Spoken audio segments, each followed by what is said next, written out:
Ողջույն, ազգային ժողովում երեկ կրկին խոսում էին դպրոցների կրթության և ոլորտի այլ հարցերի մասին։ Դաշնակցական падգամավորները ազգային ժողովում հերթական անգամ քննադատում էին կառավարությանը կրթության ոլորտի վատ կառավարման համար։ Եվ այդ ելույթներում ամենազավեշտալին այն էր, որ իշխանությանը մեղադրում էին նոր դպրոցներ թիչ կառուցելու համար։ Թվում է շատ ճիշտ հարցադրում է, եթե կրթությունը պետության առաջնահերթություն է, դպրոցների կառուցումն ու կրթական միջավայրի բարելավումը իսկապես պետք է լինեն պետական քաղաքականության կարևոր մաս։ Բայց կա մի փոքրիկ խնդիր, այդ հարցը հնչեցնում է մի քաղաքական ուժ, որի իշխանության տարիների կրթական ժառանգությունը առանձնապես հպարտանալու առիթ չի տալիս։ Դաշնակցականների համար կրթության թեմայով բարձր ամբիոնից բարոյական դասեր տալը հատկապես զավեշտալի է, երբ հիշում ենք, որ իրենց կուսակից Լևոն Մկրտչյանը 4 անգամ զբաղեցրել է կրթության և գիտության նախարարի պաշտոնը։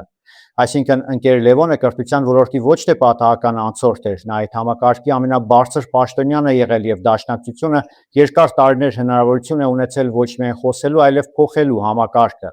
Իսկ ինչ փոխվեց։ Այդ տարիներին կրթական համակարգը չդարձավ ավելի ազատ, ավելի մրցակցային ու ավելի արդյունավետ։ Դպրոցների խնդիրները չլուծվեցին այնպիսի ծավալով, որ այսօր որևէ մեկը կարողանար ասել նախորդ իշխանությունների տարիներին կրթական հեղափոխություն է տեղի ունեցել։ Հակառակը, տարիներ շարունակ դպրոցական համակարգի բազմաթիվ խնդիրներ մնացին նույնը։ Գյուղական դպրոցները դատարկվում էին, դպրոցական շենքերի մի մասը շարունակում էր մնալ անմխիթար վիճակում։ Ուսուցչի հեղինակությունն ու սոցիալական դիրքը չէին ստանում այն գնահատականը, որը պետք էր տալ կրթության համակարգի առանցքային մարդուն։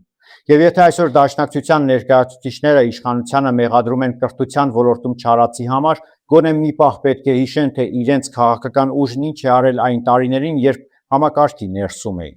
Որովհետև քաղաքականությունը հիշողություն չունեցող մարդու համար շատ հարմար զբաղմունք է։ Այսօր կարելի է քննադատել այն, ինչ երեկ ինքդ չես արել, իսկ վաղը մոռանալ, որ հենց դու էիր պատասխանատու այդ համակարգի համար։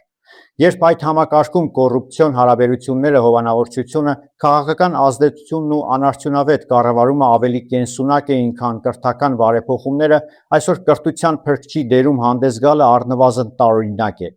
Դաշնակցականները մինչև ուրիշներին կրթության ոլորտի բարելավման մասին դասեր տալը պետք է նախ եւ առաջ սեփական քաղաքական անցյալի քննությունը հանձնեն, որովհետև կրթության ոլորտի խնդիրների մասին խոսելու իրավունք ունենալը մի բան է, իսկ սեփական անցյալի պատասխանատվությունը մոռանալը բոլորովին այլ։ Դպրոցների պատերը կարելի է նորոգել, բայց քաղաքական հիշողության ճաքերը մի փոքր ավելի դժվար է փակել։ Ես Մկրտիչ Իսրայելյանն եմ, կհանդիպենք։